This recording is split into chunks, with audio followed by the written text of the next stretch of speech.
bom que você está aqui comigo. Essa é a primeira mensagem da série Propósito.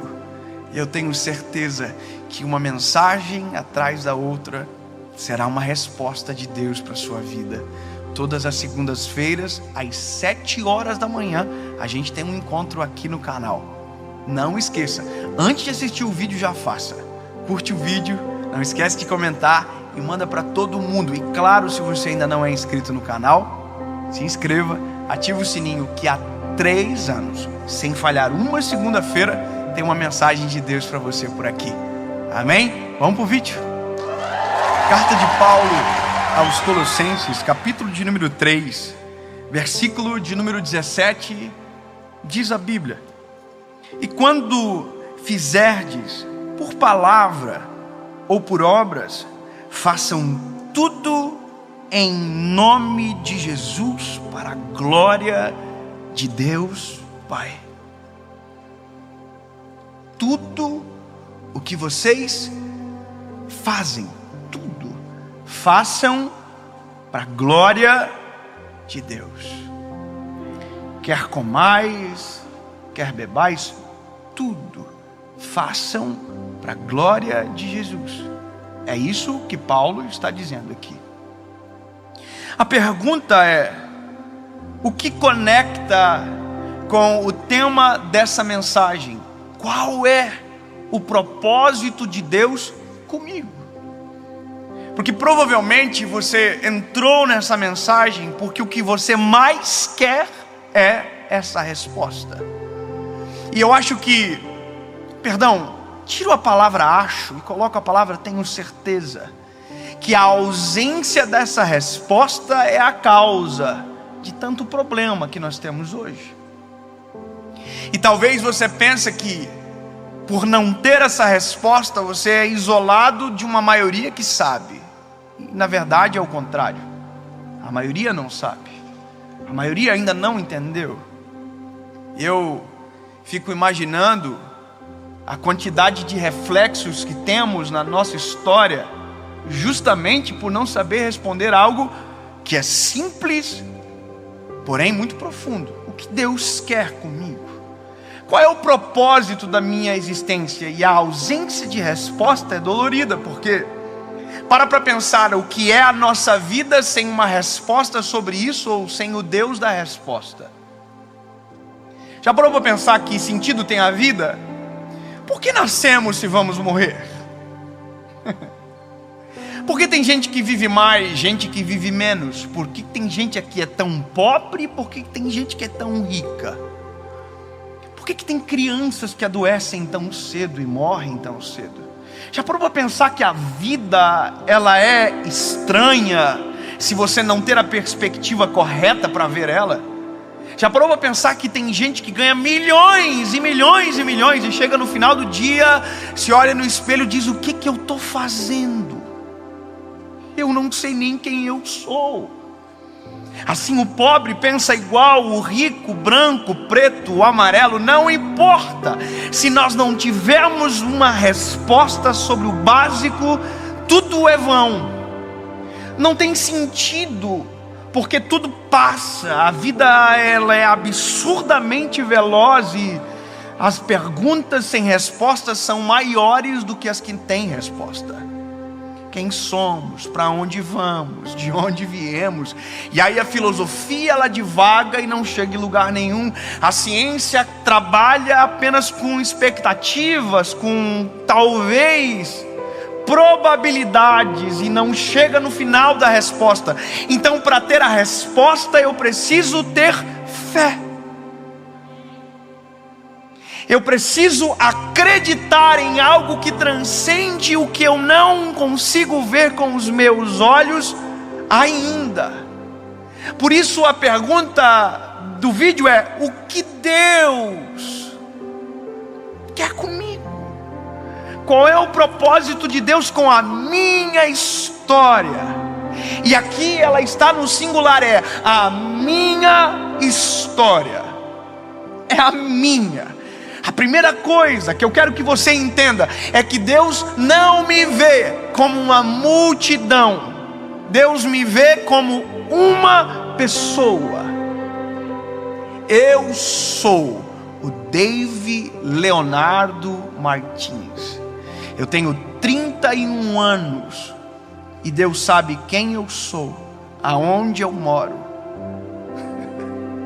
Deus sabe o que vocês não sabem ao meu respeito. Deus conhece o meu coração. Deus conhece a minha mente. Deus sabe dos meus medos. Deus sabe das minhas fragilidades.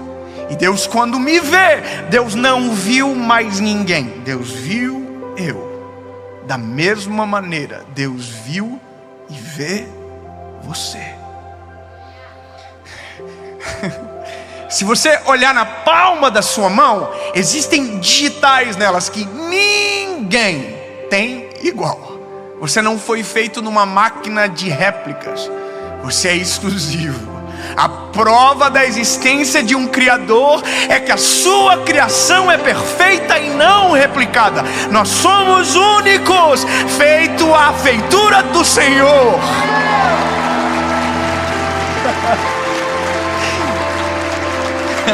Se você fazer um bolo, colocar farinha, ovo e trigo, a mesma quantidade, no mesmo forno, com a mesma temperatura, vai ser o mesmo sabor.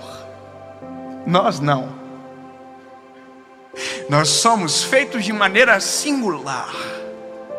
E eu quero que você entenda que por isso Deus tem um propósito com você. A sua vida não é vã. Você não é um órfão da criação. Você não está por um acaso. Deus colocou você neste lugar. E crer é libertador. E só o fato de você se olhar no espelho e dizer: eu sou imagem e semelhança do Criador, já começa a alterar a tua forma de ver toda a sua vida. Eu já descubro o quanto sou amado, já descubro o quanto sou importante, já descubro que Jesus deu a vida por mim, me amou primeiro, sendo ainda pecador. Foi por mim, não foi por uma multidão, foi por mim. David, mas foi por todos, mas eu estou no meio de todos e fui visto de maneira singular. Deus viu a Maria, Deus viu o João, Deus viu a Paula, Deus viu o Dave, Deus viu o Tiago, Deus viu o Felipe, Deus viu você, quando entregou o Filho na cruz do Calvário. Ponto. E isso já começa a resolver um monte de problema. Agora, eu preciso chegar aqui, no texto. Mas antes eu preciso que você compreenda mais uma coisa. E a primeira é sobre singularidade. E a segunda é sobre uma palavra, que é o principal propósito de Deus com a gente. E você vai se assustar, porque vai ser constrangedor para você.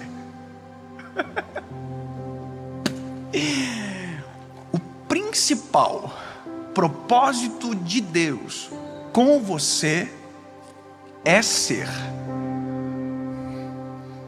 o seu amigo.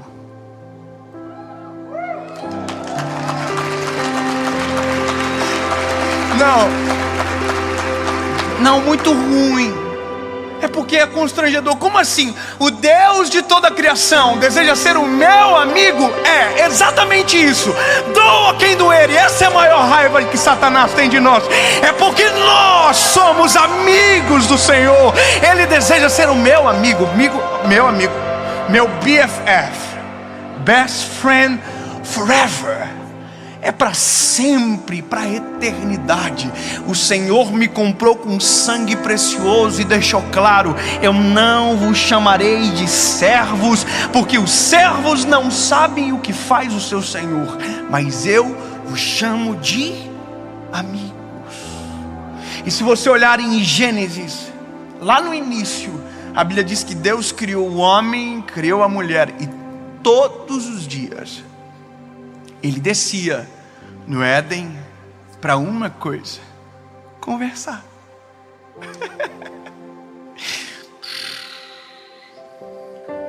O Éden, Adão e Eva, peladão. Deus, oi Adão, como foi o seu dia? O que você fez hoje? Eu dei nome para vaca, eu dei nome para o leão, para zebra. Conversei com a Eva, mas ela falou muito mais do que eu. E quais são os seus planos para amanhã, Adão? Amanhã, não sei, talvez eu nade, talvez eu suba na árvore, menos naquela. Aí Deus provavelmente dizia, né? Olha, mas de uma coisa do teu amanhã você pode ter certeza, na viração do dia, eu vou estar aqui de volta.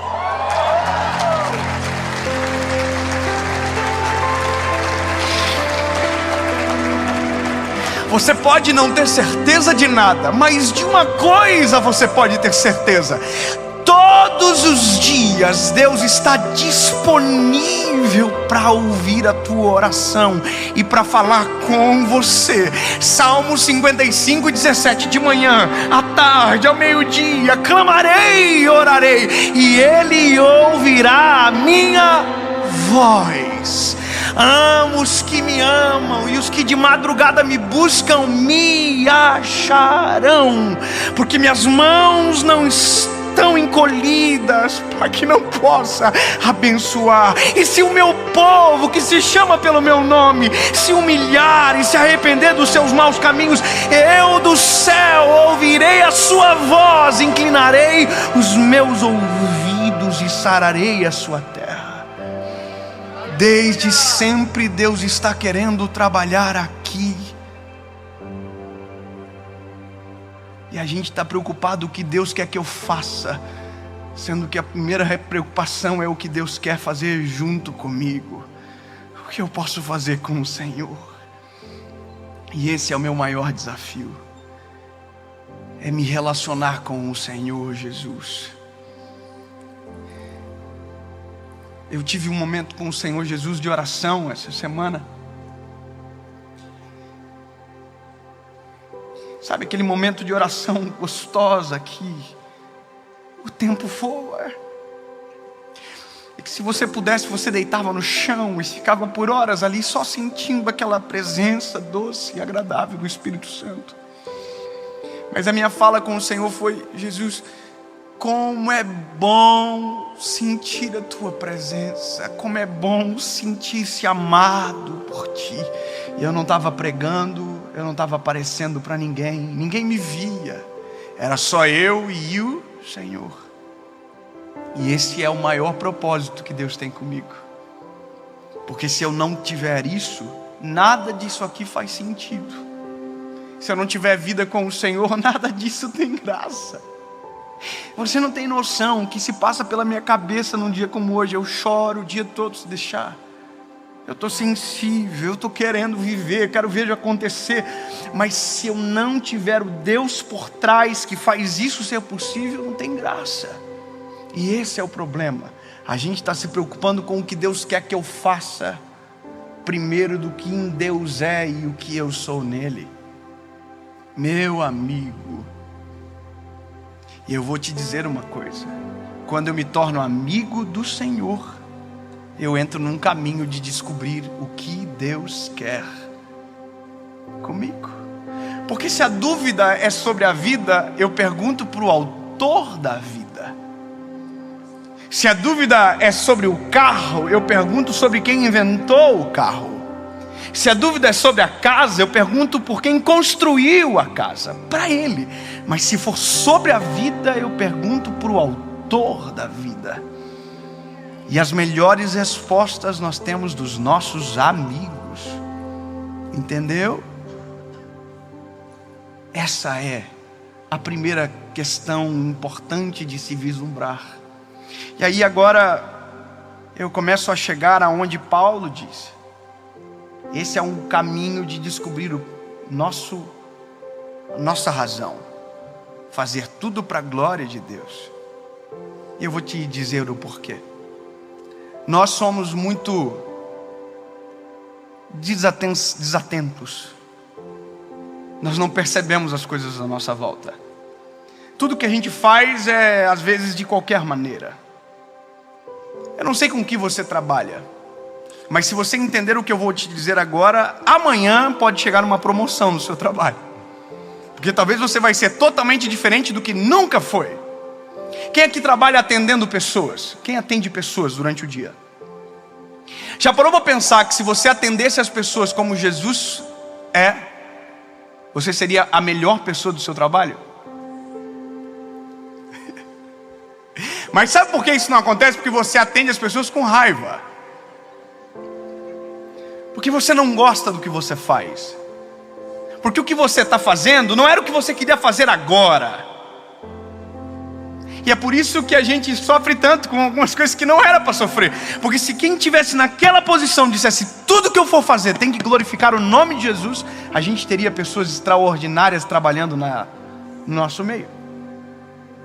Quem trabalha fazendo café? Tem alguém que trabalha numa cafeteria aqui? Não? Não tem problema. Mas quem gosta de café aqui? Já pensou se quem fizesse o café fizesse o melhor café? Porque pensasse o seguinte: e se quem estiver no outro lado da mesa for Jesus? Se for Jesus que sentar à mesa para tomar o meu café, será que é o meu melhor café? Porque se alguém que faz café pensar isso, com certeza as pessoas vão amar o café dela, porque vai ser o melhor café. Tem algum mecânico aqui? Olha, temos um.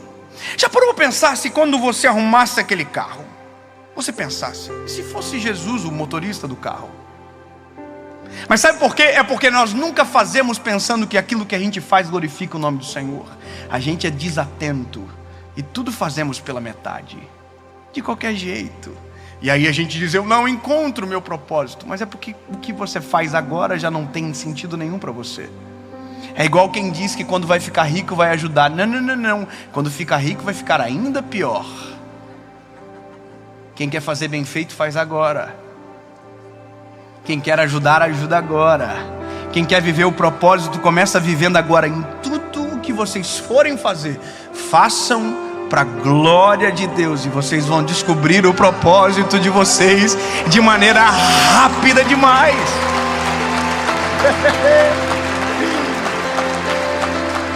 Se eu entender que é para a glória de Deus, a minha forma de fazer muda, não muda? Se eu atender alguém pensando que aquilo glorifica o nome do Senhor, eu vou cuidar como eu vou falar, eu não vou tratar errado. E aí a gente entra num caminho de excelência. Quer ver isso onde aconteceu primeiro? Num lugar chamado Genebra, na Suíça. Uma das crises geradas pela reforma protestante foi esse texto, e ela impactou a Suíça como um todo. Os trabalhadores tinham como missão: tudo o que vocês forem fazer, façam para a glória de Deus. Sabe qual que é o melhor relógio do mundo? Suíço. Porque quando alguém estava fazendo, estava dizendo: tem que ser o melhor. Não pode ser o qualquer ponteiro, não pode ser qualquer máquina, não pode ser qualquer material. Tem que ser o melhor, porque é para a glória de Deus. Já comeu chocolate suíço, bebê? É porque quando alguém foi fazer, disse: tem que ser o melhor. Até a vaquinha tem que ser melhor. Eu fui para a Suíça, irmão, as vacas são coisa mais linda lá. As vaquinhas parece que foram pintadinhas assim. O sininho aqui andando. Aí você diz: veio de lá. Tudo é o melhor, porque é para a glória de Deus. A série que você está vendo agora, a gente está fazendo o melhor. E você está assistindo, mas é para a glória de Deus.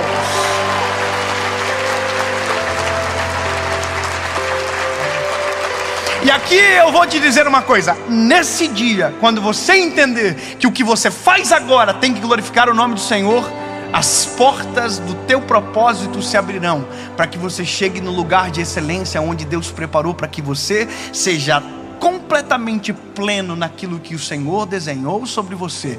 Mas tem que começar agora.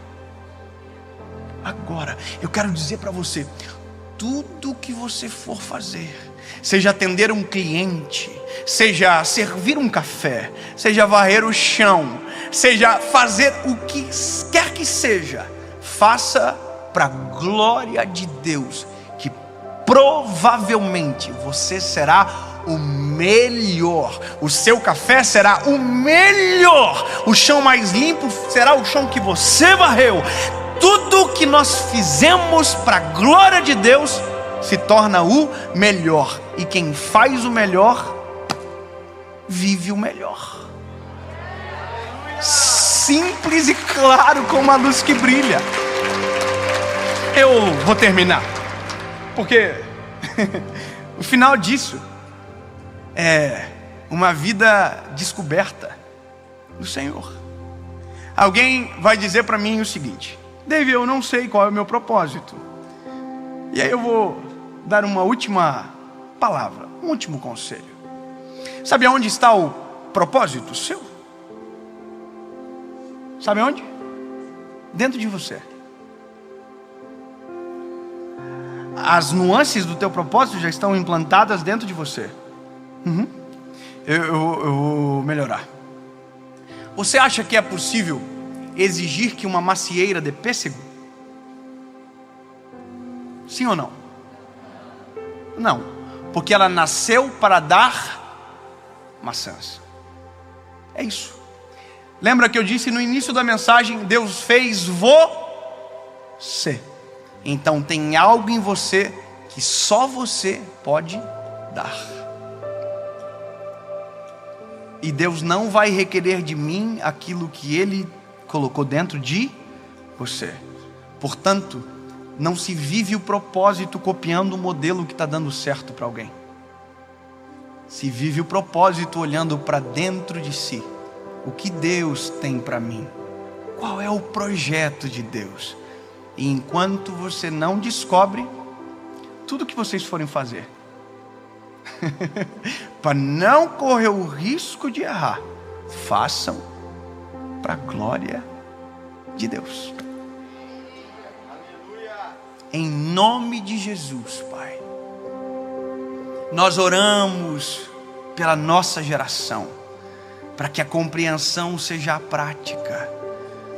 Tudo que fazemos precisa glorificar o Teu nome, desde o mais simples ao mais complexo, tudo, a forma de lidar, a forma de fazer, de tratar, tem que ser como se fosse para Ti, Jesus. E quando alcançarmos um nível de excelência, seja no simples ou no profundo, no complexo, entenderemos com mais facilidade onde está o nosso propósito. Uma coisa é certa: existe um propósito, porque existe um Deus no céu que fez cada um de maneira individual. E eu, Jesus, sei quem eu sou em Ti, e que a minha geração descubra: Tu és o nosso amigo, e tudo que podemos fazer agora tem que ser como se fosse para Ti, em nome de Jesus, amém.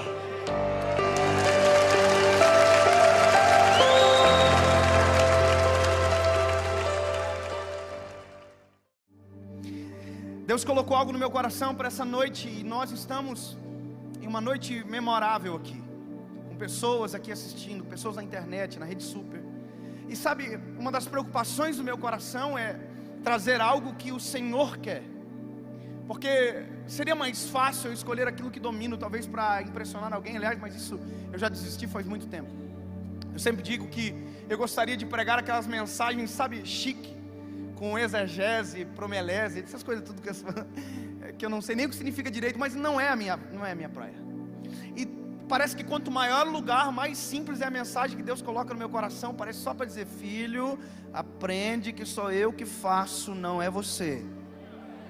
E aí Deus colocou essa palavra no meu coração, que eu até queria pregar de maneira chique, mas como eu disse, eu já desisti. Eu e minha esposa, nós até estudamos para falar bonito, sabe? Mas não, a gente não aprendeu. Eu até queria pregar de pedestal, assim, deve ser legal, né? Mas não rola, irmão. Esses dias, Deus deixou eu pregar uma palavra que eu fiquei impressionado com a minha inteligência. Sabe quando você se impressiona com você? Eu falei: nossa, esse rapaz está profundo hoje, hein? Estava me ouvindo, falei: nossa, que palavra difícil, nem eu sei de onde eu tirei. E eu pensei que aquele dia eu tinha pregado a mensagem mais complexa da minha vida e mais inteligente. Eu desci do púlpito, minha irmã me abraçou e disse: pastor, por isso que eu amo você. Suas mensagens sempre são simples. E essa então desisto. E a mensagem que eu vou ministrar hoje, ela é simples e eu vou começar. Nós sabemos que o centro da Bíblia é Cristo. O Velho Testamento aponta a Cristo, e o Novo Testamento é onde Cristo surge, e é onde a nossa vida tem sentido, através da graça revelada pelo sangue de Cristo que escorreu no madeiro. Então toda a Bíblia, ela aponta para Cristo. Sempre, sempre, todas as histórias, todos os milagres sempre apontam para Cristo. E Cristo é o personagem principal da palavra. Então não tem como pregar a Bíblia sem pregar Cristo.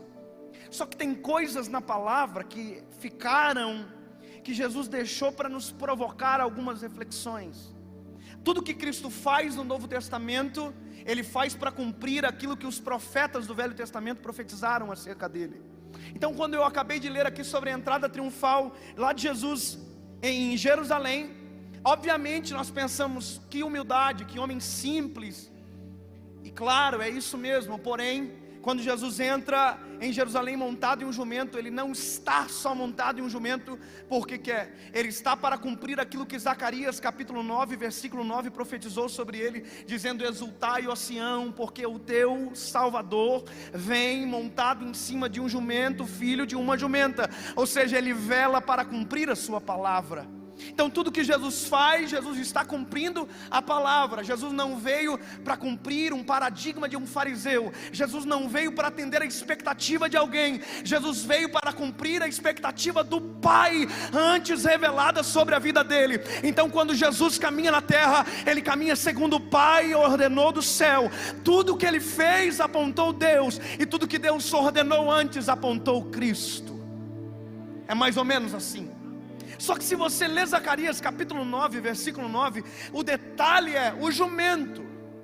E aí quando Jesus fala, Jesus dá um novo detalhe.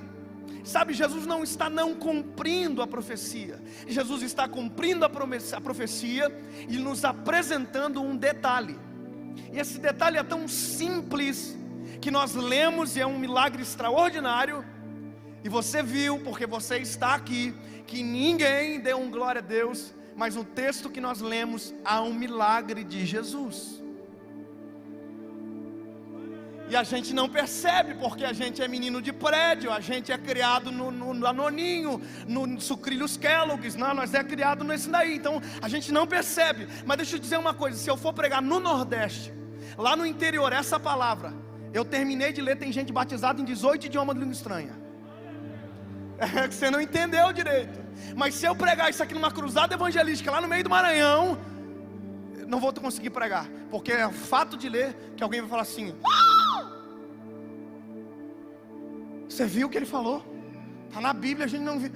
Milagre. E é gente batizado, caído no chão, dando glória a Deus, dando mortal na igreja. Que exagero. Mas eu preciso explicar para você. A Bíblia diz que Jesus está atendendo uma expectativa de uma profecia. Jesus está entrando em Jerusalém, claro, quebrando o paradigma daquilo que o fariseu esperava.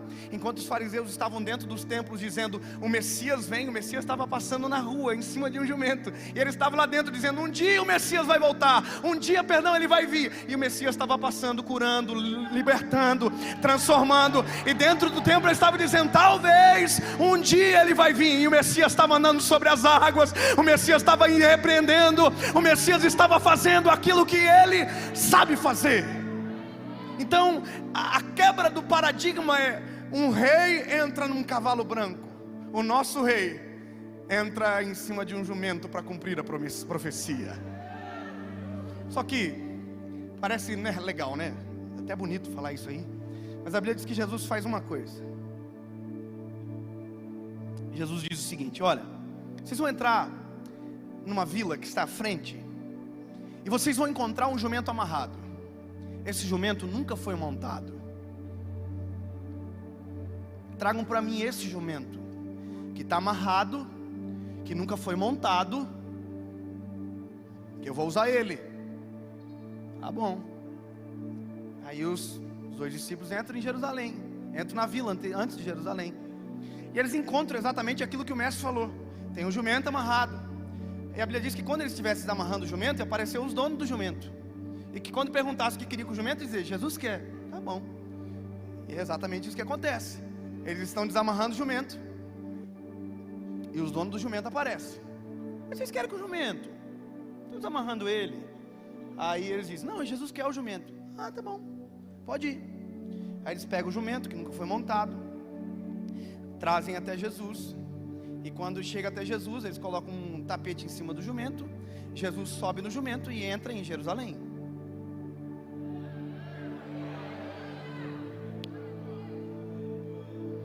Ai, ai, difícil pregar pra gente rica, irmão. Sério, difícil. Deixa eu contar uma coisa pra você. Eu entrei na OLX para comprar um jumento essa semana. Eu descobri a primeira coisa: o jumento é caro, irmão. Informação que vai agregar muito à sua vida hoje. O jumento é caro. Você compra uma bis e não compra o jumento. Você já pensou? Você faz 18 anos e diz: olha, acho que ao invés da bis vai ser o jumento. Aí você compra o jumento, mais ou menos assim, eu estou te explicando para você entender. Você compra o jumento é chucro, né? Você nunca montou nele. Então você vai pegar o jumento e você vai comprar ele, pagar uns R$3.500, R$4.000. Você vai levar o jumento para o seu apartamento. Eu não sei onde você mora, você vai levar o jumento para casa. Aí você vai olhar para o jumento: jumento, amanhã nós temos tarefa, nós vamos para a faculdade junto, e eu vou em cima de você. Aí o jumento vai levantar o casco dele assim, a patinha para os ricos.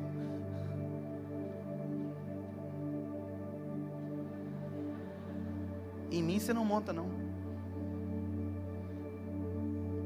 Como assim? Animal que nunca foi montado não é só chegar e montar. Animal que nunca foi montado tem que ser domado. Ainda mais se for um jumento.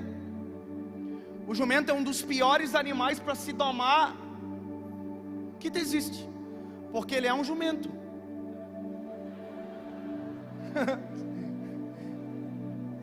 Então, o jumento ele é burro, que é outro animal, mas é uma característica também muito usada. O jumento ele é empacador, teimoso, bravo, jumento, por aí vai. Então, se o jumento nunca foi montado, ninguém monta no jumento. Então, quando você quer montar no jumento, você investe no jumento. Como assim? Eu vou explicar outra coisa para você saber. Você sair da lagoinha e dizer: olha, eu aprendi a domar um jumento. Eu vou falar por cima para não perder tempo. Você comprou um jumento, você vai domar ele. Vou explicar uma coisa: é um método, não é uma regra. Tem vários, mas é um método que me chamou a atenção. Você vai pegar o jumento, uma semana, pastor Fábio, você vai olhar para o jumento, você vai ganhar a confiança dele. Ai, que raiva do jumento. Aí você vai chegar na baia, ou no quarto do seu apartamento, onde tiver o jumento sentadinho. Você vai fazer assim no rostinho dele. Então eu tô brincando, é sério, eu tô falando sério aqui. Você passa a mão na carinha do jumento: oi, jumento, tudo bem? Tudo isso porque você está querendo que ele seja submisso a você, e que ele entenda daqui a pouco que quem manda nele é você. Isso se chama processo de doma, mas também é conhecido como processo de submissão. Então você vai fazer uma semana carinho no rosto do jumento: ô, lindo, tudo bem? Bom dia, bom dia. Aí você vai passar a segunda semana, você vai chegar no jumento, vai montar nele, vai colocar o tapete no jumento e tira, porque ele pode ficar bravo contigo. Você tira o tapete e vai embora. Uma semana colocando tapete, tirando o tapete em cima do jumento. Na quarta semana você vai colocar o tapete, vai deixar e vai colocar o freio nele, mas vai colocar e vai tirar. Mais uma semana. Na quarta semana você vai subir no jumento, depois do tapete, depois do freio, e vai ficar quietinho. Deus o livre você fazer assim, irmão. E eu li uma coisa que eu fiquei irritado. Se o jumento perceber que você está fazendo de má vontade, você tem que voltar no início do processo.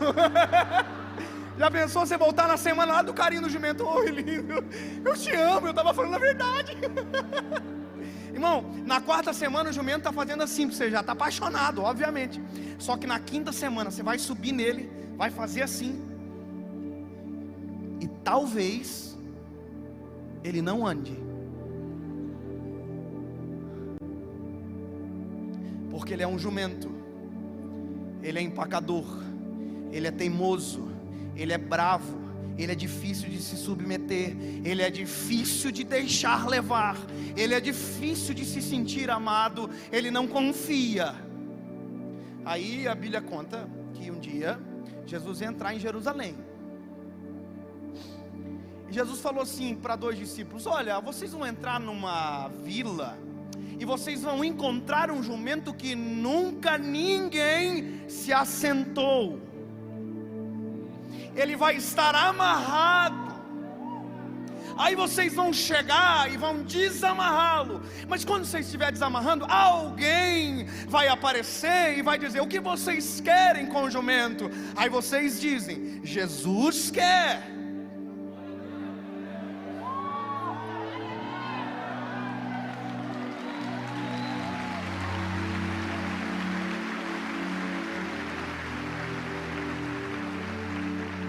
Aí vocês vão levar o jumento para Jesus, vocês vão trazer até eu.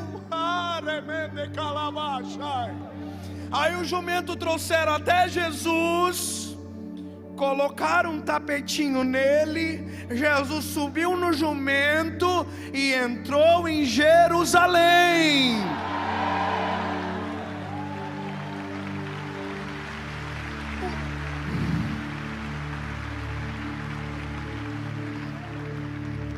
O jumento entendeu aquilo que eu e você demoramos uma vida para entender. Quem manda é Ele, quem sabe do melhor para mim e para você é Ele, quem conhece o nosso amanhã é Ele, quem tem destino para mim e para você é Ele. Ei, se não fosse Ele, você ainda estava amarrado em algum lugar. Calma que você vai entender melhor. Deixa eu te contar uma coisa aqui. Esse jumento, que naquela época era muito mais valioso do que agora, estava amarrado. E sabe, eu sou um pouco irritado com algumas coisas. Eu fico pesquisando, eu vou nas fontes profundas da teologia. Eu coloco no Google. Uai, todo mundo coloca no Google. E eu coloquei lá: como é que doma um jumento? Prendi umas coisinhas. Se eu pegar um jumento, irmão, o jumento fala assim: duvido que você sabe. Eu falo: sei. Se eu quiser eu monto no você. Só não tenho paciência, mas eu faço. Só que deixa eu dizer um negócio: o jumento estava amarrado. E animal nenhum fica amarrado, principalmente quando vai ser domado, principalmente se é chucro. Animal amarrado chucro arrebenta com tudo. Mas esse animal está amarrado. E aí eu fui conversar com o meu pastor da minha igreja, o pastor Sérgio Melfior. Eu perguntei para ele, ele veio do interior, ele sabe muito sobre essas coisas. E ele disse: Dave, meu pastor é muito lindo também, vocês iam amar ele. Ele é muito lindo demais, é um príncipe de Jesus. Ele falou: deixa eu te contar uma coisa, Dave. O animal, quando está amarrado, é porque, na verdade, o nome é palanqueado. Como assim, pastor? É um animal que já tentaram domar ele e não conseguiram. Já tentaram sentar nele, ninguém conseguiu. Esse animal, David, desistiram dele. Ele está amarrado porque ninguém quer ele mais. Calma. Então peraí, entendi um mistério aqui. É por isso que quando os discípulos chegam, vão desamarrar o jumento, eles só falam assim: o que vocês querem com o jumento? Eles estão dizendo: isso aí é uma porcaria, irmão. Se vocês conhecessem esse jumento, vocês faziam, olha, vocês iam embora. Tem um cavalinho top para vender. Aí eles dizem: não, Jesus quer. Eu acho que o dono do jumento era fariseu. Agora é meu pensamento aqui. Eles ficaram assim. Que para Jesus. Filma para nós ver depois. Ei, eles falam: você é para levar? Você pode desamarrar, pode levar isso aí. Eu quero dizer uma coisa para vocês. Jesus é o único que investe em quem ninguém acredita.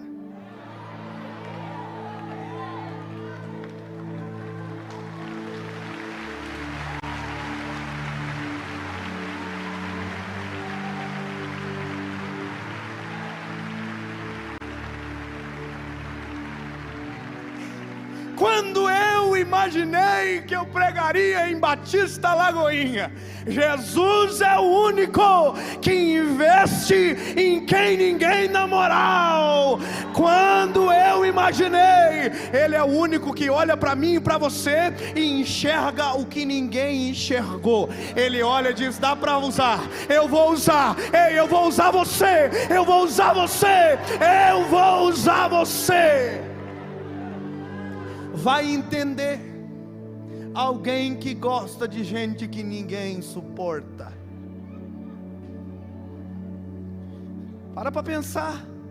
Olha quem Jesus escolheu para andar com Ele. Jesus escolheu o traidor. Ninguém queria andar perto, mas Jesus tinha uma possibilidade: anda com amor e aprenda a amar. Ande com a porta e entre por ela. Ande com a perfeição e se torne perfeito. Mas a possibilidade é: eu não quero, então faça o que você quiser. Agora João é diferente. João andou com Ele e aprendeu a amar. João andou com Ele e aprendeu a ter que intimidade. João andou com Ele e aprendeu que é bom ficar fixo olhando para Ele. Lembra da cena? Tem uma cena que eu gosto demais. Estão tudo na mesa, última ceia. Aí tem um Pedro aqui. Jesus disse: olha, alguém que está na mesa aqui vai me trair. Aí tem um homem que está com a cabeça assim encostada no peito de Jesus. Que delícia, né? Para pensar, ele está ouvindo o coraçãozinho do mestre. Aí Jesus diz isso, o Pedro está na frente e diz: Psh, olha aqui. Eu digo: o quê? Pergunta para ele quem é. Ô Jesus, o Pedro quer saber quem é. O Pedro pergunta para João, porque sabe que João é mais íntimo. Deixa eu dizer para você: andar com Jesus é escolha, e a forma que você anda com Ele também é. Deixa eu contar uma coisa para você: o jumento estava amarrado, mas agora com Jesus ele está solto. Irmão, longe de mim vir para a Lagoinha chamar vocês de jumento. Longe de mim. Só estou dizendo para você: o jumento, que é um jumento, entendeu? Eu vou só pensar aqui, conjecturar, tá, pastor Flavinho? Eu sou normal. Mas o jumento olhou para Jesus e pensou: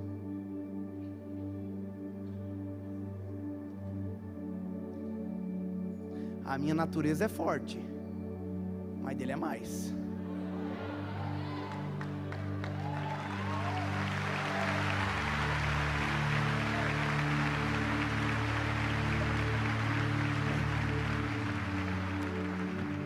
Eu penso que sei o que é melhor para mim, mas o único que conhece o meu amanhã é Ele. Calma. Ninguém queria eu. Todo mundo desistiu. E Ele mandou me chamar.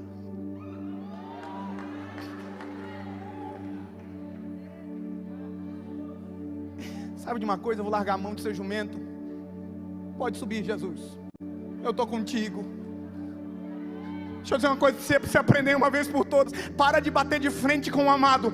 Para de tentar pensar que é você que sabe o que é melhor para você. Está na hora de você parar, abrir mão dessa natureza pior do que a do jumento e dizer: o Senhor sabe o que é melhor para mim, o Senhor sabe o meu amanhã, eu vou confiar mais.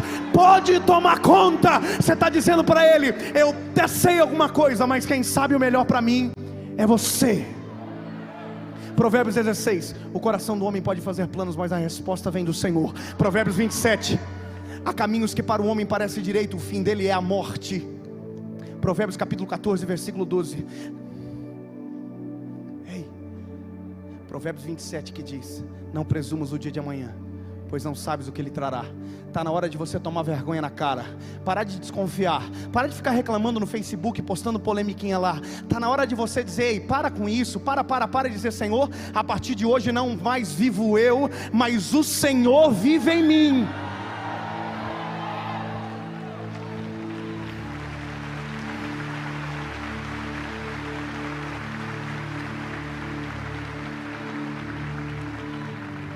Jesus escolheu o jumento para entrar em Jerusalém, para cumprir a profecia, mas mandou pegar um jumento que nunca foi montado, que todo mundo já tinha desistido.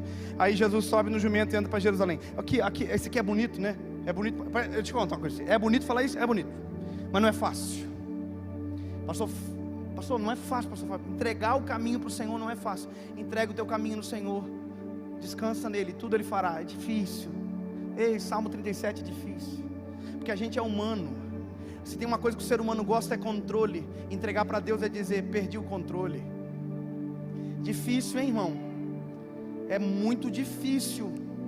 Ainda mais para o jumento, que nunca foi montado e agora tem um homem em cima dele e uma algazarra em volta. Porque a Bíblia diz que quando ele está entrando em Jerusalém, tem uma galera gritando: Hosana, Hosana, Hosana nas alturas. Ei, o jumento está desesperado. Porque quando a gente toma uma decisão é uma coisa, o difícil é o amanhã. Dizer aqui na Batista Lagoinha: Jesus toma conta, é fácil. Difícil é amanhã dizer: Senhor, pode continuar, que quem manda é você. O jumento diz: pode subir. O jumento só não sabia da treta que ia dar. O jumento só não sabia que ele estava levando sobre ele o homem mais famoso que o mundo conheceu. 2018 anos depois, ele é o nome sobre todo nome e que atraiu eu e você para cá. Ele é o antes e o depois. O calendário se divide antes dele, depois dele. Ele mudou a história do homem.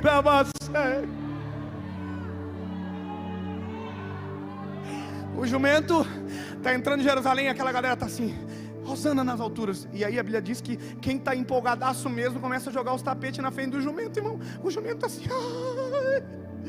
eu me arrependi, eu vou voltar, eu vou empacar, sai fora, o Senhor não me avisou. É porque Jesus não avisa o processo, só o destino.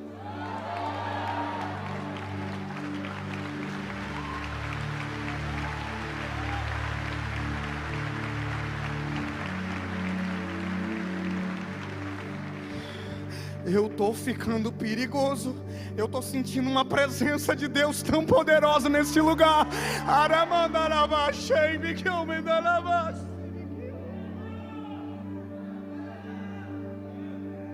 Isso se chama teste do percurso.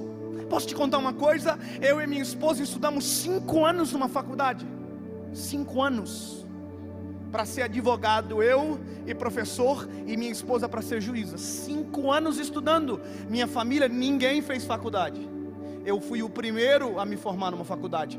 Todos os paradigmas foram quebrados em mim. Então a expectativa da família era: vai ser o advogado da família. Sabe, quando a gente faz faculdade, se for qualquer coisa que você fazer, você já é formado no primeiro dia de família, naquele jantar. Você chega e todo mundo diz: olha o doutor aí. E a gente assim: posso fazer uma consulta? Não sabe porcaria nenhuma, mas acho que já sabe. Irmão, durante 5 anos toda a minha família dizia: olha o advogado da família aí, ó. Ai, Jesus, se ele soubesse da tal da OAB. Mas escuta só, durante 5 anos eu fiz faculdade, me formei. Mas quando eu entrei na faculdade, em fevereiro, em abril, eu tive um encontro com um amado.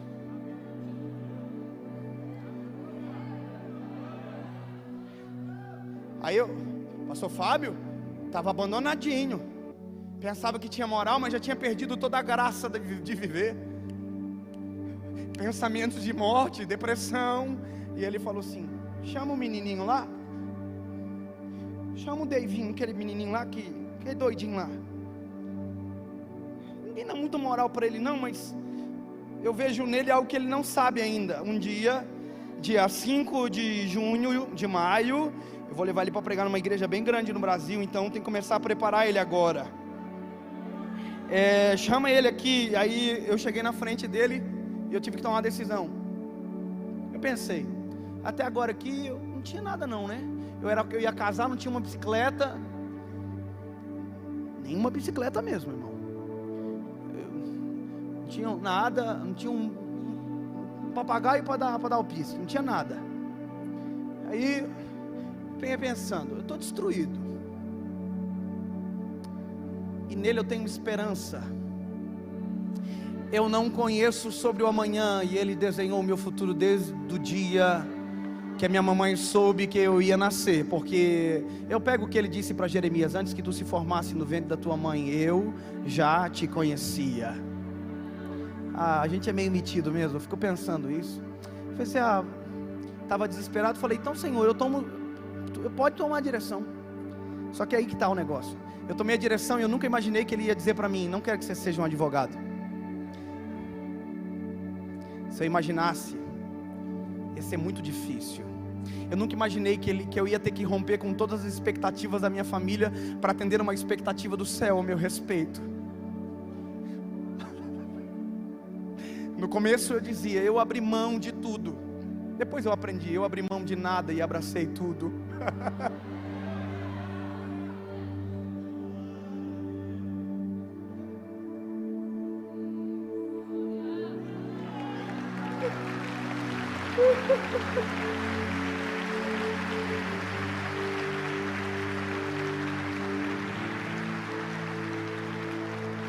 Perguntei hoje para minha esposa umas 10 vezes, como é que será que a gente chegou aqui nesse lugar?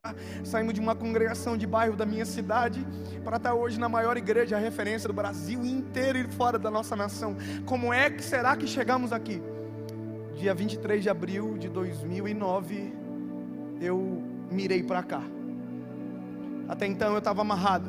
Quando eu disse toma conta, Ele me mirou para Jerusalém, o centro da vontade dele. Deixa eu te dizer uma coisa, Jerusalém no Velho Testamento é aonde a presença de Deus estava. Daniel orava virado para Jerusalém. No Novo Testamento é onde a aliança foi manifesta. Jesus desceu, morreu, ao terceiro dia ressuscitou, e antes de ir disse, vou preparar uma casa para vocês, mas eu não vos deixarei sozinho, vos deixarei o Consolador que estará com vocês todos os dias. Atos capítulo 2 diz, estavam todos reunidos no mesmo lugar, quando de repente um vento impetuoso encheu a casa onde eles estavam, e foram ouvidas línguas batidas como de fogo. O Espírito Santo desceu e o Consolador virou o nosso melhor amigo. A partir daquele dia Ele mirou a gente para Jerusalém. Antes a gente estava para baixo, agora a gente está olhando para o céu. A gente vai para o céu, a gente tem destino, a gente tem casa.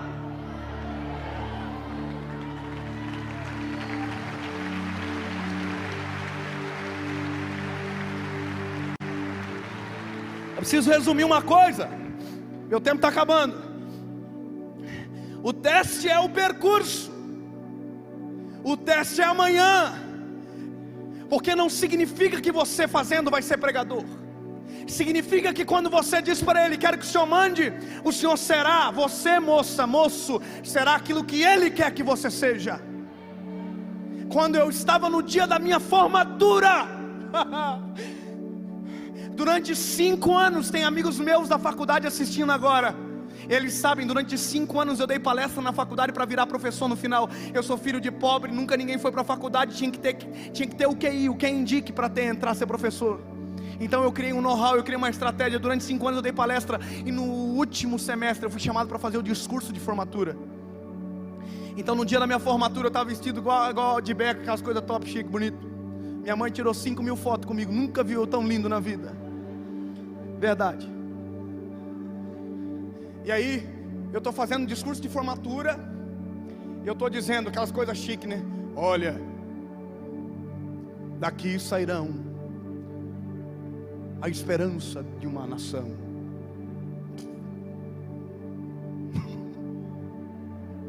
A gente é bom, né, para fazer emoção assim. Daqui sairão doutores, juízes, promotores, desembargadores, ladrão. Tô brincando. Daqui sairão. Eu fui falando os trem tudo. Aí o Espírito Santo falou no meu coração bem na hora assim. E daí tá saindo pregador da minha palavra.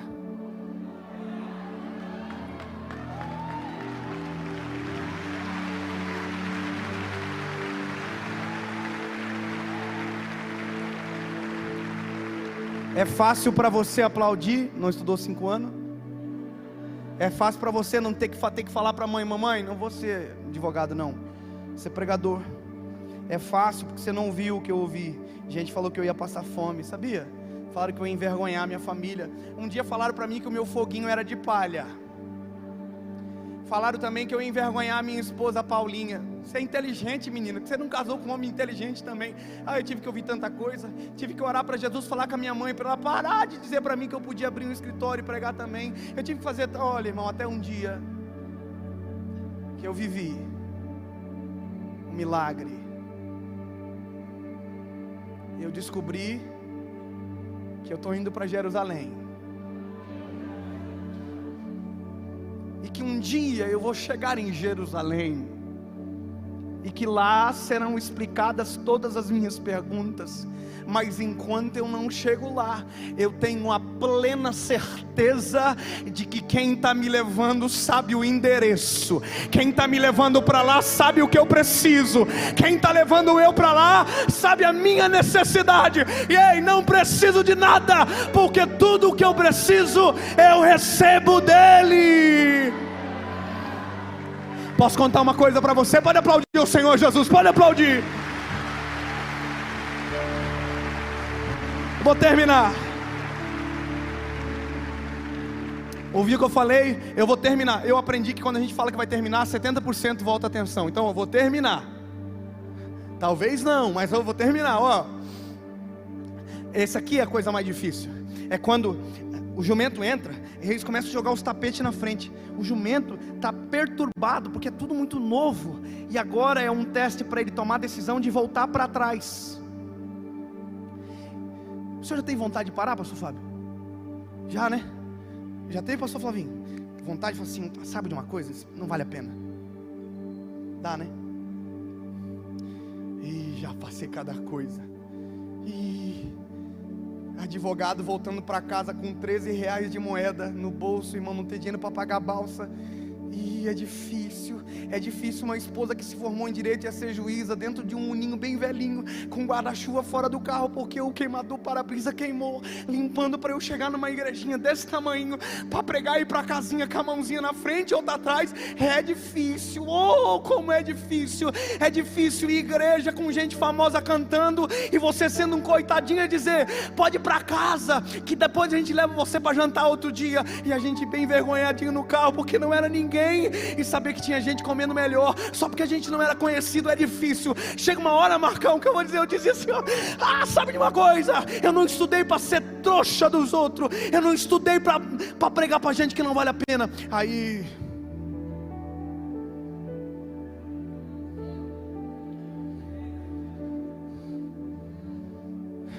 deixa eu comandar, menino. Calma que Jerusalém está chegando, rapaz. Calma que Jerusalém está chegando. Calma que Jerusalém está chegando. Calma que Jerusalém está chegando. Para de pensar em desistir no caminho que você nem sabe o que está te esperando.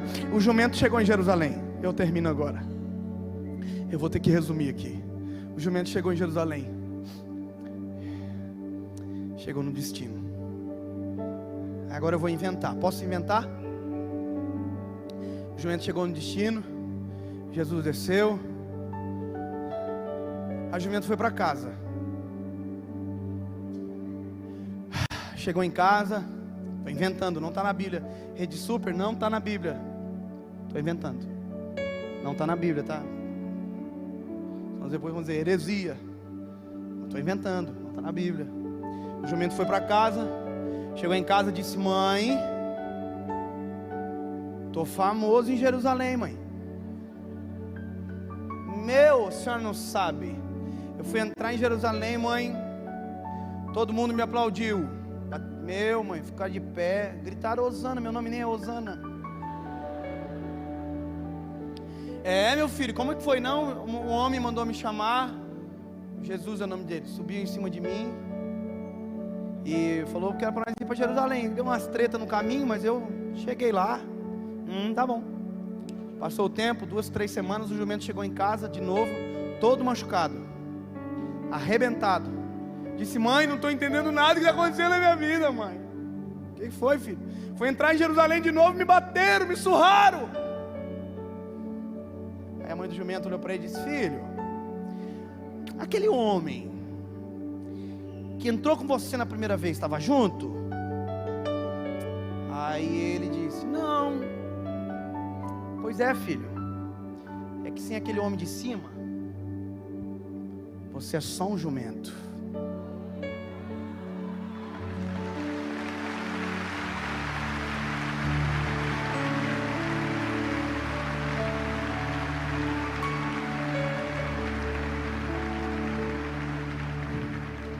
Você pode pensar que está indo para o caminho certo, porque está dando certo até agora. Você pode pensar que está tudo bem, porque tudo até agora, nada deu errado. Mas sozinho, você é mais um. Sozinho, você está à mercê do acaso. Sozinho, você é só mais um. Está na hora de abrir mão dessa natureza aí. Está na hora de voltar a confiar no amado. Está na hora de devolver o controle para Ele. Fica de pé, Lagoinha, por favor.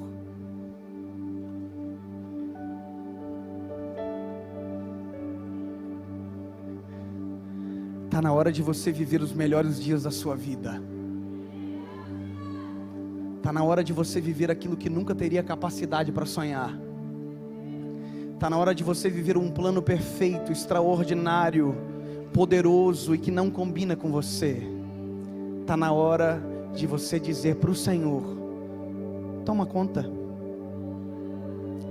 Toma conta da minha casa, amado. Oh, aleluia.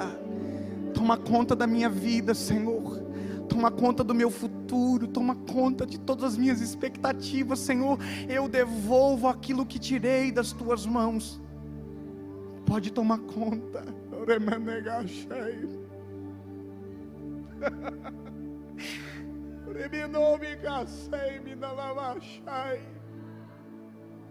Porque um pai, quando recebe isso de um filho, é a melhor coisa que existe. Você gosta do livre-arbítrio? Deixa eu dizer para você, quer agradar o coração do paizinho? Fala para ele: não preciso. Eu quero é que o Senhor mande, Senhor. Eu quero que o Senhor dirija, porque bem sabe, porque me sondas e me conheces, porque sabes tudo ao meu respeito, porque vê o que eu não vejo.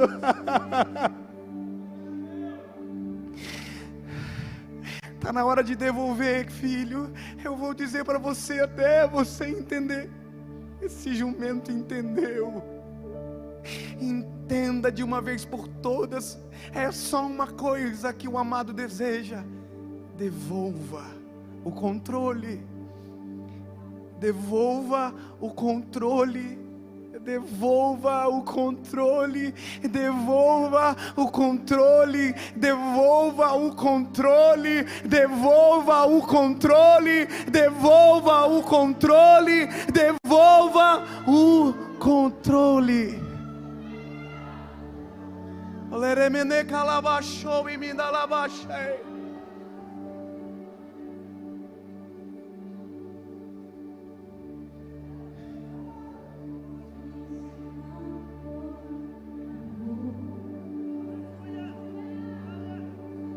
O oceano secou, não há estrelas no céu. E as andorinhas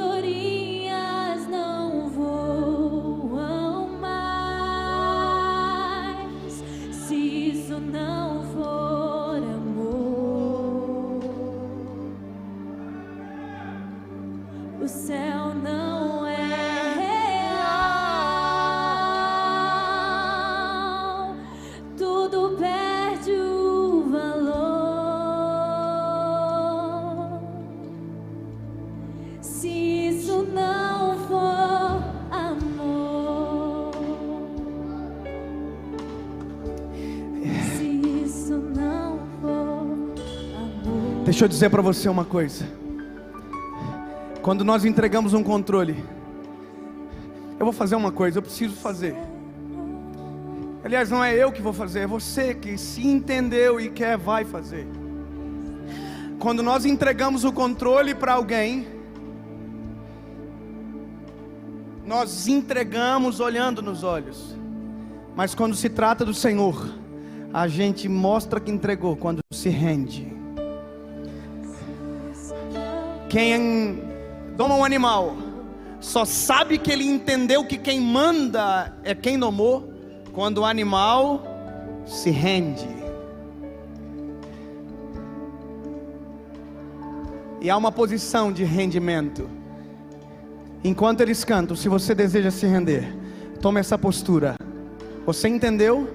Se você quiser se render, se renda. Fala, meu lindo! Minha linda!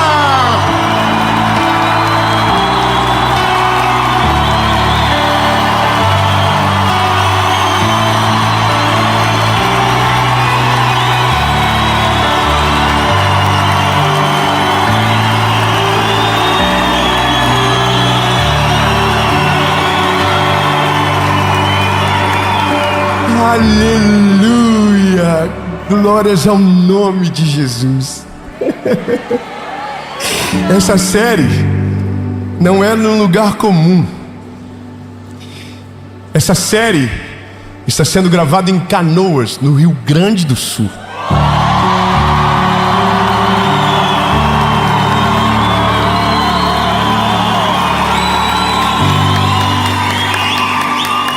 E há um ano atrás, nós estávamos chorando junto com os irmãos do Rio Grande do Sul.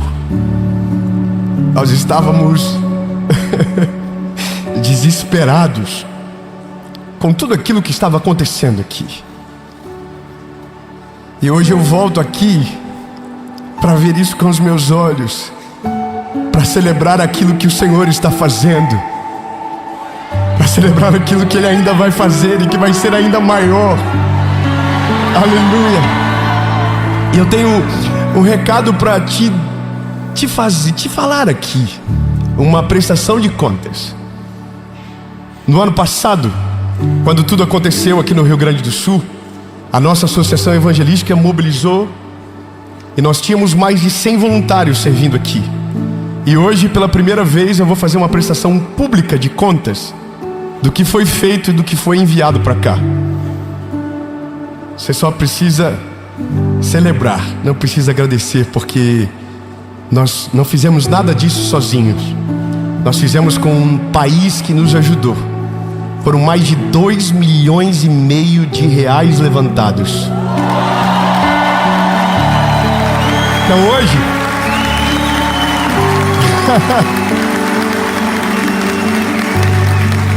mais de 8 mil cestas básicas, mais de 20 mil garrafas de água, mais de 35 mil litros de produtos de limpeza, mais de 10 mil quilos de carne de proteína, mais de 22 mil kits de higiene e banho, mais de 5 mil kits infantis, mais de 2 mil pacotes de fraldas, mais de 2 mil pacotes de lenços umedecidos, mais de 3 mil kits de roupas íntimas, mais de 500 kits de primeiros socorros, mais de 60 toneladas de doações de parceiros, mais de 3 mil kits de limpezas, mais de 180 toneladas de alimentos enviados para o Rio Grande do Sul.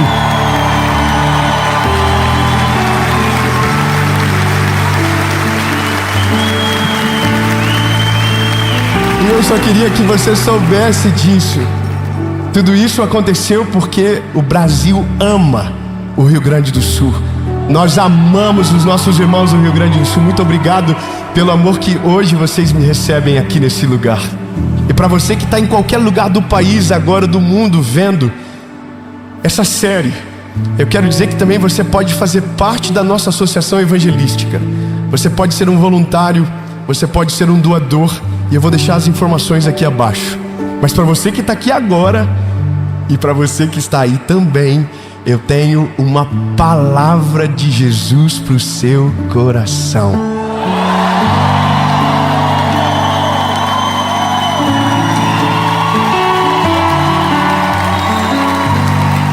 Gente, eu tô tão nervoso que eu esqueci da parte de pedir para curtir, para comentar, para compartilhar o vídeo, para que mais pessoas possam ver essa palavra. Essa mensagem é para você.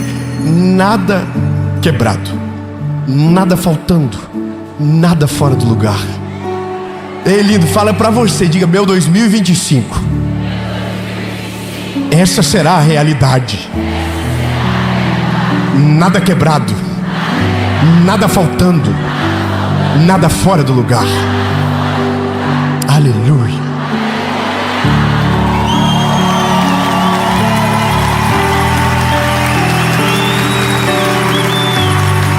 Sabe, eu sou um portador de uma boa notícia. E a boa notícia não é uma filosofia. A boa notícia não é uma história bem contada. A boa notícia é um nome. A boa notícia é uma pessoa. Eu amo os irmãos do Aleluia quando eles entendem.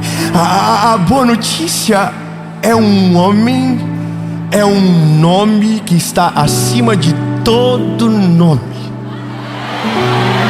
A boa notícia é Jesus. E Jesus é o príncipe da paz. A palavra paz, ela é uma palavra que é o norte da nossa mensagem. Mas que não podemos esquecer que isso não é uma filosofia. Não é a premissa de um homem comum. Mas é, de fato, aquilo que Jesus é para nós.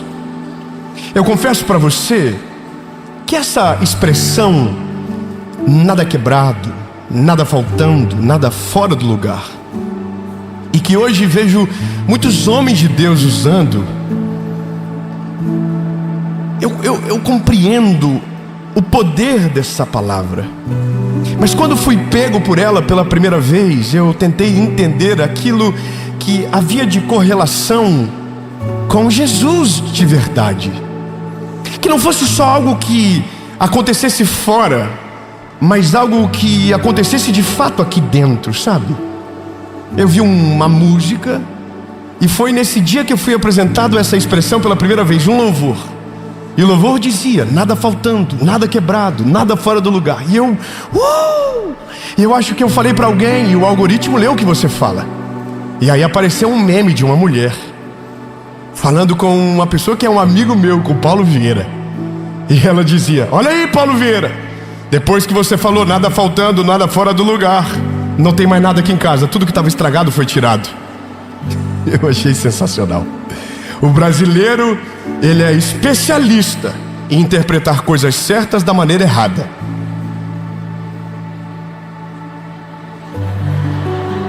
Mas não aqui em Canoas, aqui não. Aqui todo mundo entende perfeitamente, ninguém se confunde. Amém? Pois bem, eu quero ler um texto bíblico com você que será o norte desse nosso caminho e de fato aonde nós vamos chegar. Eu já devo ter lido esse texto e pregado ele milhares de vezes, mas eu nunca parei no final, eu sempre olhei para o começo dele. Filipenses, capítulo 4, versículos 6 e 7. Diz o seguinte: por nada estejais ansiosos, mas em tudo, pela oração e súplica, com ação de graças, sejam as vossas petições conhecidas diante de Deus. E a paz de Deus, que excede todo entendimento, guardará o vosso coração, a vossa mente, através de, aqui é um negócio, através de Cristo Jesus. Cadê os irmãos do glória a Deus e do aleluia? Os irmãos do ainda bem que eu vim. Eu vou falar de novo a última notícia. Tudo isso através de alguém, através de Jesus. Mas agora eu preciso ser sincero com você. Esse texto não foi escrito em hebraico, porque se você já foi curioso, pelo menos um pouco, você sabe que esse significado de nada faltando, nada quebrado, nada fora do lugar, é da palavra paz, que que é shalom em hebraico. Mas eu não quero dar uma aula para você, porque eu não sou um mestre, eu sou um evangelista. Eu quero ir direto ao ponto com você. Eu não vou tentar dar uma aula de hebraico, nem aula de grego, porque daí deixa para o mestre. O mestre vem e faz, o pastor vem e cuida. Deixa eu só te apresentar a boa notícia. A boa notícia é: a paz que está sendo escrita em grego está correlacionada com a palavra em hebraico. Paulo escreveu em grego porque estava sendo direcionado para pessoas que falavam na língua. Agora, a palavra shalom, que é uma palavra em hebraico que aparece mais de 200 vezes na Bíblia, ela é uma palavra que puramente significa só uma coisa: paz. Paz. Ou de uma maneira um pouquinho mais aprofundada, vai significar ausência de guerra. Ou talvez, se você cavar mais fundo, plenitude, tudo completo. Só que tem uma coisa: as palavras hebraicas, elas são construídas com raízes. Cada letra tem raízes que, juntando, formam um significado mais profundo. Então Deus jamais usaria uma palavra que não tivesse o significado maior do que a compreensão do homem. Afinal de contas, tudo que Deus faz é perfeito. Tudo que Deus faz, Ele é completo. Aleluia! Tudo que Deus faz transcende ao pensamento humano. A Bíblia diz que os pensamentos dele não são os nossos pensamentos. Eles são maiores do que os nossos pensamentos. É como se nós tivéssemos um limite pela própria humanidade. Nós paramos aqui, mas quando Deus entra, todo o limite é quebrado, toda a barreira é destruída, e vai além, vai além, vai além, vai além. Só que agora que eu quero que você compreenda que essa palavra paz era uma palavra que era utilizado para desejar alguém. Para o judeu pode ser um bom dia, pode ser uma boa noite. Quando é sábado, eles falam Shabbat Shalom, que é um sábado de paz. Tem o Shalom Aleichem, que é a paz esteja convosco. E olha que chique que eu fui agora. Eu ousei falar essa palavra aqui, eu nem sei se estou completamente certo, mas foi usada pelo próprio Deus. Que a paz esteja com todos vocês. Só que aí eu comecei a cavar e a tentar entender se essa promessa, porque na Bíblia existem milhares de promessas, eu não sei se você sabe disso. Existem milhares de promessas que estão disponíveis para mim e para você. A gente só não vive porque a gente não vai atrás. A Bíblia diz: vocês não o recebem porque não pedem, e quando pedem, não pedem direito. Então existem coisas que estão disponíveis para nós e que a gente não sabe. E essa era uma das coisas que eu queria entender. Deus, veja, será que é possível o ser humano desfrutar disso? De uma paz que transcende, de uma palavra tão poderosa, de uma sensação tão pura e tão perfeita como essa? E aí eu começo a olhar na história e começo a tentar encontrar aonde a palavra Shalom aparece. E um dos momentos de ápice da palavra Shalom é quando, grave o nome, Salomão construiu o templo ao Deus de Israel. O que ele construiu? Ai, que delícia, vocês estão comigo. O que foi que ele construiu? Um templo. Então nesse templo era muito detalhista, era muito perfeito, havia muitos detalhes. E quando terminou, houve-se então a Shalom dentro do templo, porque foi tudo feito com tanta excelência, foi tudo feito com tanta perfeição, com tanta maestria, com tanto zelo, que quando terminou, havia tudo no lugar, nada quebrado, nada faltando, nada fora do lugar. Ai, meu Deus do céu, eu consegui olhar um irmão dizendo para si mesmo, dizendo: eu já entendi aonde isso vai acabar, eu já entendi. Pois bem, nós estamos no Velho Testamento, e no Velho Testamento o templo de Deus era um edifício, e nesse edifício nada faltava, nada estava quebrado, nada estava fora do lugar. Só que aí aleluia, Isaías profetiza sobre um homem, e o nome dele será Maravilhoso, Conselheiro, Deus forte, Pai da eternidade, Príncipe da paz. E haveria uma promessa para vir para nós: e Ele não habitará em templos feitos por mão de homens, Ele habitará em templos de carne. Ai, Jesus amado, então peraí, significa que então agora a premissa do Shalom está disponível para nós?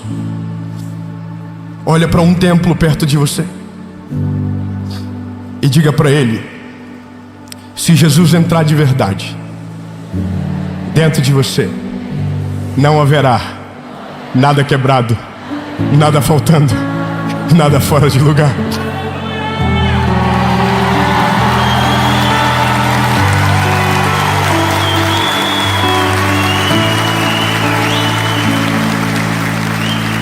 Então a Bíblia diz que o príncipe da paz nasceu.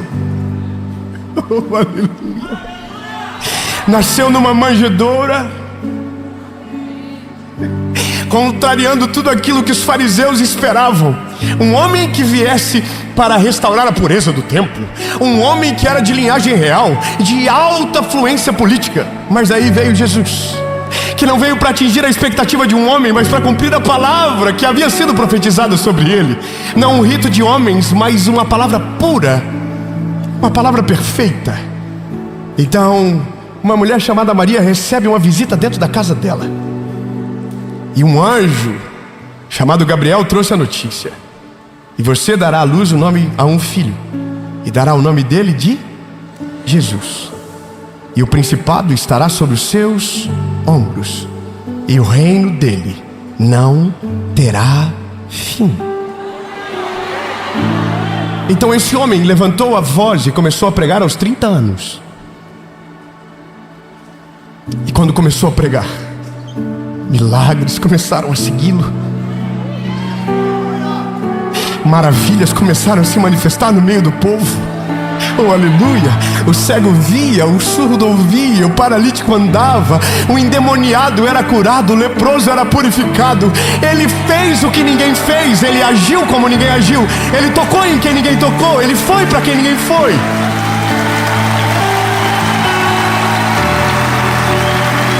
E eu nem cheguei na boa nova ainda. Eu só estou dizendo tudo o que você já sabe. Só que aí então, a Bíblia diz que Jesus falava para aqueles que curava: não fala nada para ninguém agora. Se você falar rápido demais, muita gente vai ouvir, e eu vou ficar muito famoso, eu já não vou conseguir mais entrar nas cidades. Eu quero ser normal, eu quero pedir um açaí, eu quero comer um cachorro quente, eu quero ter um pouco de vida normal. Só que a Bíblia diz que todo mundo que Jesus curava não aguentava, saia falando: ei, eu conheci um homem, e o nome dele é Jesus, ele é da raiz de Davi, a tribo de Jessé, e ele é maravilhoso, ele é o conselheiro, ele é o príncipe da paz, ele é maravilhoso. E aí Jesus ficou muito famoso. Só que quando você fica famoso, e no caso de Jesus que é perfeito, você pensa: então não vai ter problema. Só que daí a gente descobre que o fariseu não tem problema com o defeito, tem problema com a perfeição. O problema de Jesus não tinha problema. O negócio é que ele não atendia a expectativa deles. Jesus não respeitava aquilo que eles queriam que Jesus fosse obrigado a respeitar. Eles tentaram colocar Jesus numa caixa, mas não conseguiram, porque Jesus está acima da caixa. O ministério de Jesus durante muito tempo foi para bater naqueles que batiam no povo. Não sei se você lembra, mas na fala com os fariseus ele disse: vocês colocam um peso no povo que nem vocês conseguem suportar. Vocês são hipócritas. Aí, bom, não aguentou. Os fariseus deram um jeito, e eu estou chegando no fim da história, onde Jesus é crucificado. Mas antes de ser crucificado, Lucas 24:49, Jesus falou aos discípulos: eu vou, mas eu não vou deixar vocês sozinhos. Eu enviarei o meu Consolador, que estará com vocês todos os dias.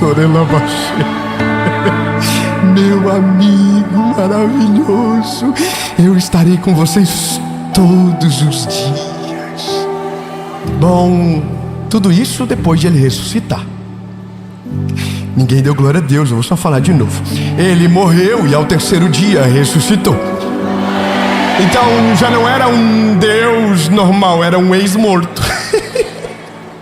Era Jesus dizendo: eu já fiz tudo o que era para fazer, agora eu vou embora. Atos capítulo 2 diz: e cumprindo-se o dia de Pentecostes, estavam todos reunidos no mesmo lugar, quando de repente um vento impetuoso encheu a casa aonde eles estavam, e todos foram cheios do Espírito Santo de Deus.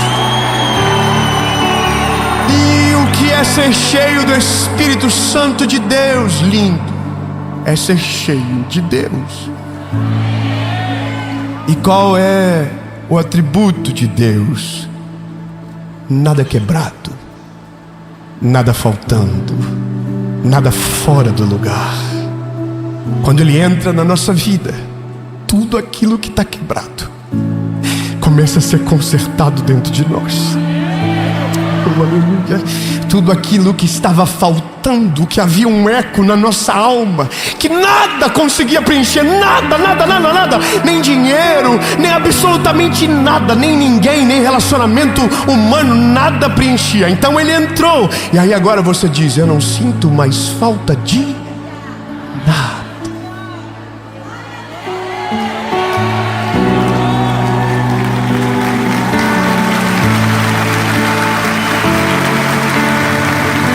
E aí, tudo aquilo que estava fora do lugar, Jesus começa a mexer dentro de nós.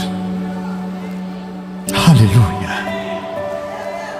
aleluia, aleluia, aleluia, aleluia. E aí você está dizendo agora dentro de você: e quando que aquilo que não está faltando, que aquilo que não está quebrado, que aquilo que não está fora do lugar, vem para fora, vem para minha casa, vem para minha família, vem para os meus filhos, vem para minha rotina. E aí, lindo, é a perspectiva do espelho. É a perspectiva do que de fato somos.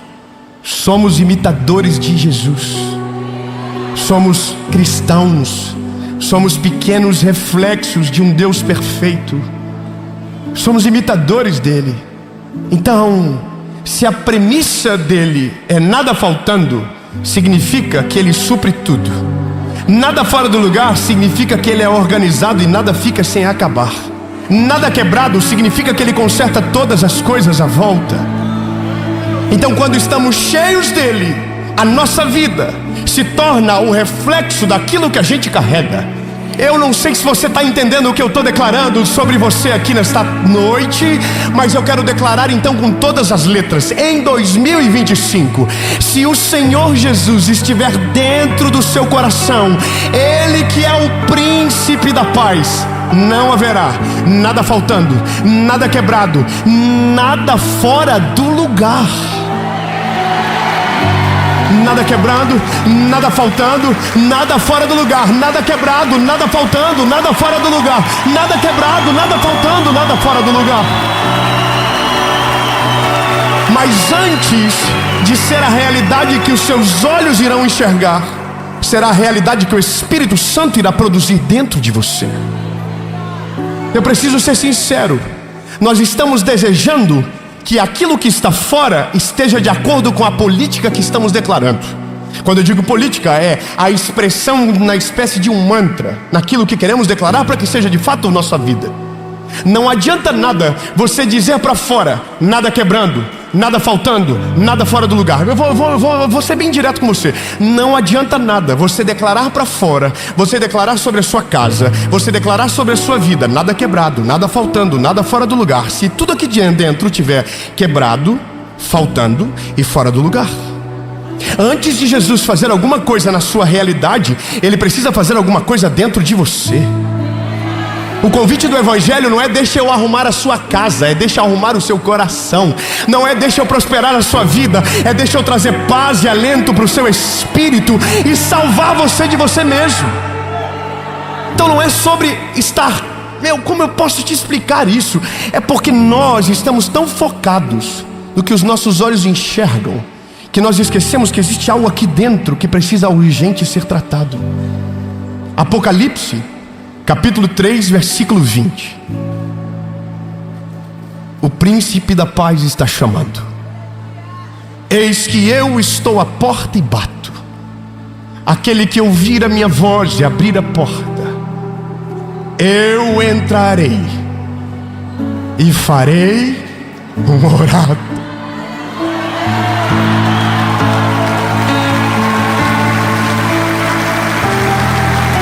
Eu não sei se você compreende aonde a gente vai chegar, mas se você quer essa shalom na sua vida, se você quer esse nada faltando, nada quebrado, nada fora do lugar, só existe uma maneira disso acontecer: o shalom, o Deus que é o nosso Deus, o príncipe da paz, precisa estar dentro de você, porque daí quando ele entrar, tudo que está quebrado será consertado, tudo que está fora do lugar vai ser colocado no lugar, e se te faltava alguma coisa, nunca mais você vai ter falta de absolutamente nada, porque aquele que beber desta água nunca mais tornará a ter sede.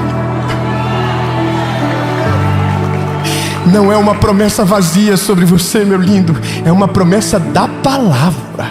Não foi um homem que inventou, foi Deus que criou esse negócio, foi Ele que criou. Mas para isso, você precisa deixar Ele entrar. Eu sei que talvez você está olhando para o móvel, mas Deus está olhando para você. Eu sei que talvez você está olhando para o seu carro, mas Deus está olhando para você.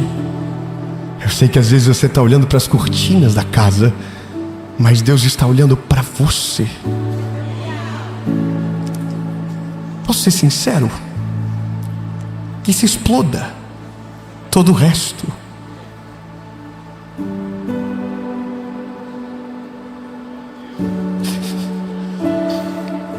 A parede está arranhada, que se exploda a parede arranhada. Sabe? O carro não é o melhor, ou está com o para-choque amassado, que se lasque o carro. Porque o que importa é aqui dentro. O que importa é aquilo que Deus quer fazer dentro de mim e dentro de você. Você está olhando para fora e Deus está olhando para dentro. Você está olhando para fora e Deus está olhando para a tua alma. O Senhor está olhando para você e dizendo: eu quero fazer a shalom, eu quero isso, é o meu desejo, eu vim para isso, eu quero tudo no lugar, eu quero tudo organizado, eu não quero nada quebrado, eu não quero nada faltando, mas é dentro de você. Porque se dentro de você tiver tudo em ordem, tudo que está fora vai resplandecer aquilo que está dentro. Posso te fazer um convite?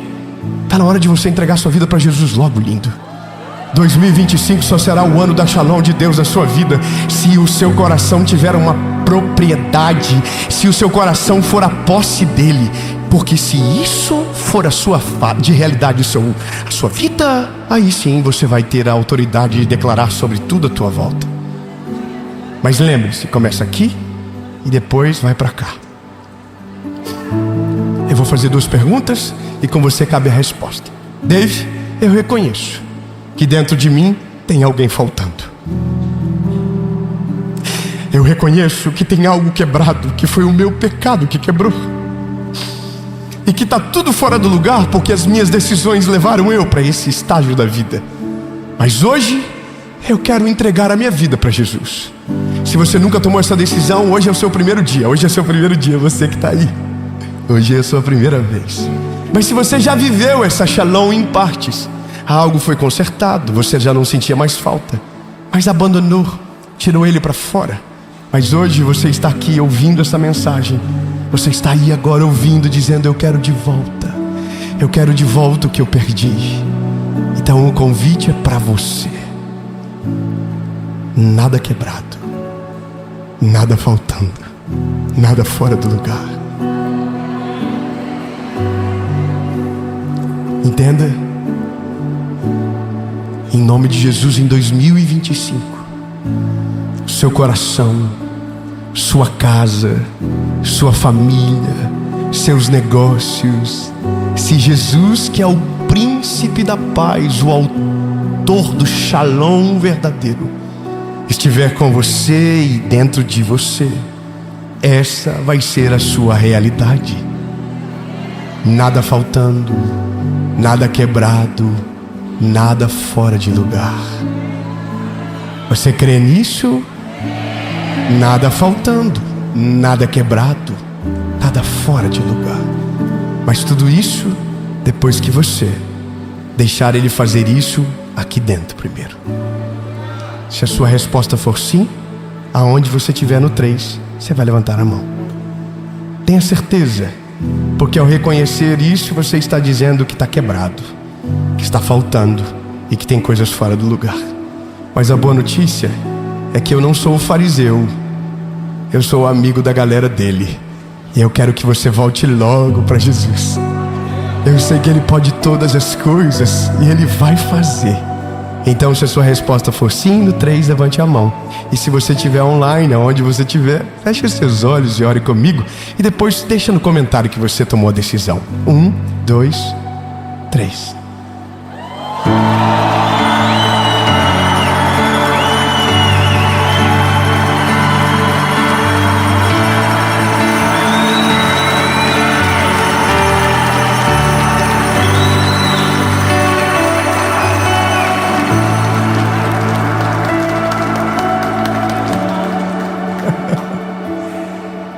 Repita comigo: Senhor Jesus, eu reconheço que Tu és o meu único, legítimo e suficiente Salvador. Eu nunca mais serei o mesmo. A partir de hoje, eu sou propriedade única e exclusiva Sua. Jesus, eu reconheço que sou falho e pecador. Me arrependo dos meus pecados e reconheço que Tu és o meu único, legítimo e suficiente Salvador. Em nome de Jesus, amém.